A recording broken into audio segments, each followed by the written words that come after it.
Chance helps Phyllis and Sharon put the puzzle together, while Alan confronts Traci for the truth. At society, emotions were running high as Summer finally admitted what had been bubbling under the surface. Looking Chance in the eyes, she confessed, "You're right.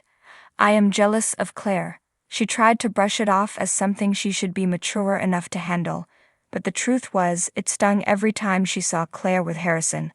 Chance gently suggested that maybe it wasn't just about Harrison, maybe it was about Kyle too. Summer, clearly conflicted, acknowledged it. She knew how pathetic it sounded and apologized. "It's not fair to you," she told him.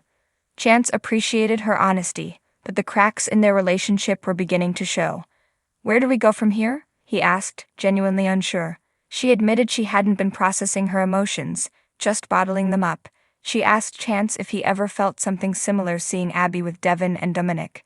Chance admitted it stings, but it's not jealousy. "I was hoping you were further along in the healing process," he said softly. "But for you, it feels like there's more to it." Summer sighed, overwhelmed and tired.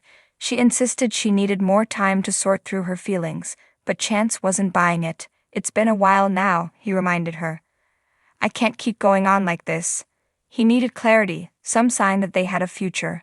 Summer said she didn't have all the answers yet. She wanted to say goodnight to Harrison, to which Chance agreed, but warned that avoiding the conversation wouldn't make things better. "What you feel for Kyle, it's not going away," he told her. Summer offered no rebuttal.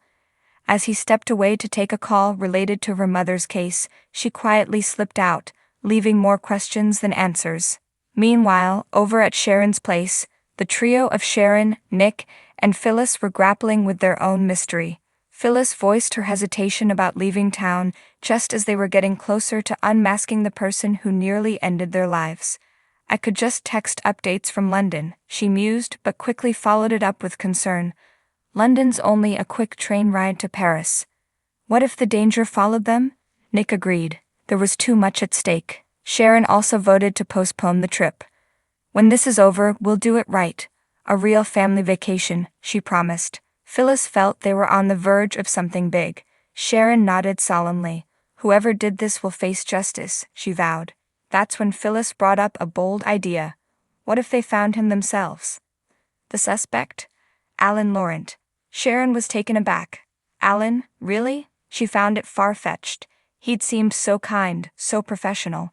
But Nick wasn't so sure. "He's got a psych degree and ties to that sketchy clinic in Paris. Too much of a coincidence." Phyllis agreed it felt random, but argued that sociopaths often present themselves as charming and competent. "You won't see it until it's too late," she warned. They began to dig deeper. Nick pointed out that Alan had hypnotized Sharon, and hypnosis could be used to manipulate, even control. Sharon reluctantly considered the possibility, though it didn't sit right. Still, they kept connecting the dots, until Nick uncovered a chilling piece of information online. Alan Laurent had a twin brother, Martin, who died last year in Paris under suspicious circumstances following a struggle with Alan. Martin had a history of psychological disorders.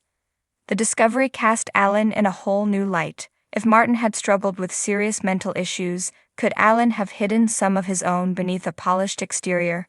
The idea was both compelling and disturbing. Just as the truth seemed within reach, the focus shifted to Traci. Alan had questions, and he wanted answers. As he cornered her, his demeanor wasn't quite what it had been before. Calm but intense, polite but pressing.